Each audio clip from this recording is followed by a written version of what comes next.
And I would just say that we have experienced the same thing in special vacancy elections, especially when you're holding them at odd times like December. And we've literally had polling places that reported no voters. I remember distinctly one night pouring through rosters because we received ballot boxes back that were empty, which is a very unusual thing on election night, and not believing that that could be the case until we actually pulled the voter roster to see that literally nobody came in and signed the roster. When you contemplate the requirement for bilingual assistance at those polling places, you're talking about a staff of 4 to 5 people who sat there the entire day with no activity. Okay. All right. Mr. Vu, do you have a comment on the consolidation issue that we're looking at right now in LA? I know in San Diego County, at least according to the chart that we had here from Common Cause, it seems like all of San Diego County elections are consolidated. That's correct. We have been fortunate. In fact, my first stint in elections administration was not in San Diego County. It was in 2 other prior jurisdictions in the country. But when I found out that San Diego County had consolidated all of their elections to the even year, I said, what genius did someone come up with to be able to consolidate the election? Because that really gives not only voters the time to breathe, but it gives the elections offices to breathe as well, to innovate, to think of different ways of being able to provide a different experience for voters on election day. Now, of course, as soon as I say that, I've been in San Diego County for nearly 8 years, and we have had special elections on the odd year for every year except for one, and that was in 2011. And so I always blame the person that brought me to San Diego County that he sold me bad goods. So, but it's interesting because one of the arguments made earlier was that consolidation might actually lead to less special elections because people will have to vacate they won't be able to run for re-election and then a year later run for something new because they're generally going to be seeing their terms end on the same day. But that hasn't been the experience in San Diego. Is that just happenstance? Really what it comes down to is that we haven't seen that. Of course, individuals that posture do have to vacate their seat in advance. We actually anticipate some of that actually happening in the next 5 years, and that's one of the things that we're seeing and hoping. You never hope for special elections, but because of that we have this AB 1873, we want the actual experience of being able to conduct an election under this model where you have a person vacating their seat. Right. I mean, ironically, LA, because of our non-consolidation trend, is actually better suited for an 1873 type law than San Diego because there's more likelihood that we'll see more specials, I suppose. I think from an elections administrator's point of view, I think regardless of how that comes about, one of the things is about capacity.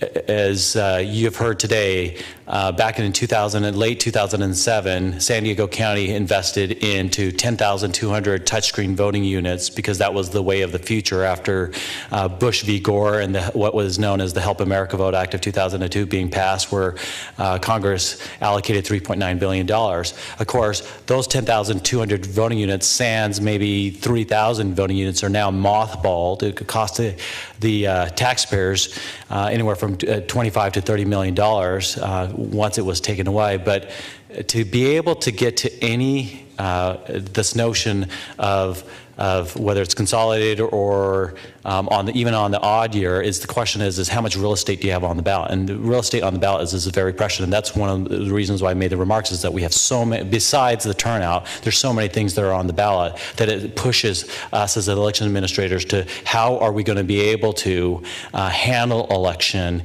if it flows into even a second card. You would think that a second card would not wreak havoc, but it would wreak havoc, similar to a small Chad in the 2000 presidential election wreaking havoc in the state of Florida.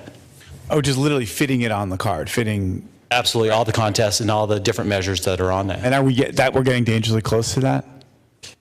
It depends on jurisdiction to jurisdictions on how you do that. For us, we are always dangerously close to that, and we're always looking at how many statewide offices, not statewide offices, I'm sorry, statewide measures that are going to be on the ballot, as well as of course, countywide measures.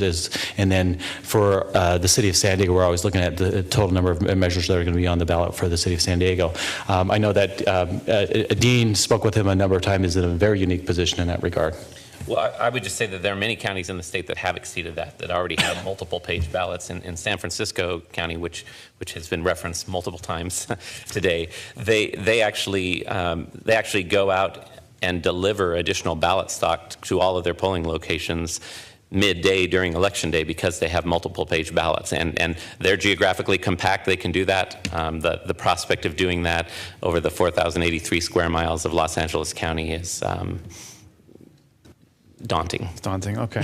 And Registrar Vu, do you see in your experience in San Diego a significant drop off of interest in the local elections? Given the fact that these are consolidated.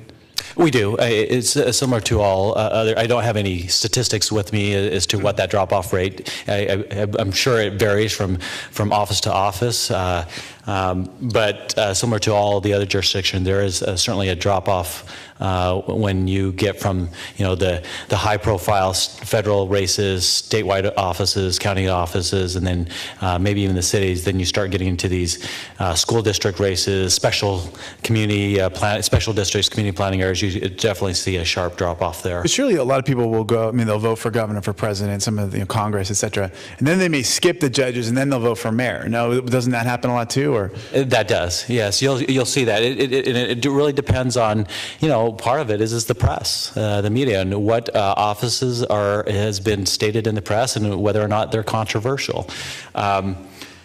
So we see that all the time. I think one of the notions when we get back to the turnout aspects of this is that people think that they have to vote the entire ballot, and I think that's another one of those myths and misnomers that you have to vote the entire ballot, and that may sway a person not to vote at all if they have to, again, feel like they have to get educated, take the hours, because again, they want to. I don't think we should by any means take a voter for granted. They want to be educated, but to get educated, they have to take all the time and find out who the candidates are, and sometimes that takes a lot more time than the measures alone. That's interesting. That's an interesting phenomenon. Okay. All right. Let's hear from Mr. Hamatake from Orange County. Thank you for being here. Thank you, Chairman Allen. Hello, committee members. Again, I'm Ben Hamatake, Outreach Manager at Orange County Registrar of Voters, here in behalf of Neil Kelly. And I just want to start off with kind of an overview of the demographics of the county. We do see a diversity, not as much as Los Angeles County, but we have 1.7 million voters. 14% of that are considered language communities, so either Vietnamese, Spanish, Korean, or Chinese. The Hispanic community being the largest at 6%, Vietnamese next after that at 5%, and then both Korean and Chinese around 1.5% of total voter registration.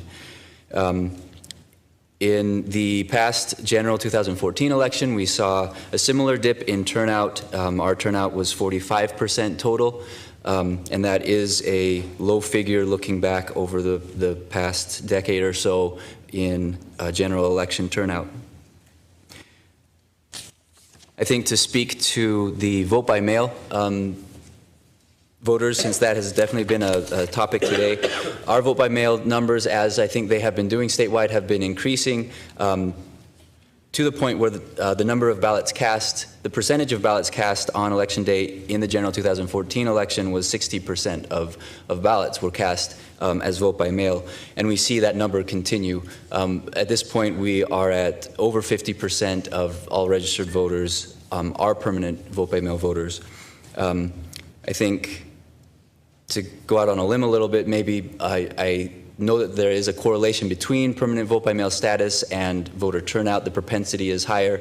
I think research and studies haven't come out yet with whether that's a causal relationship or which comes first, if people who are more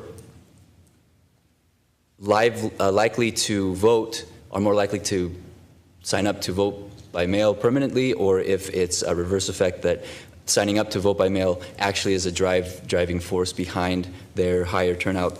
I don't know if that's necessarily something that's been settled, but we definitely see that correlation in the same trend that we're seeing statewide in the increase of vote by mail voters and permanent vote by mail voters on the rolls.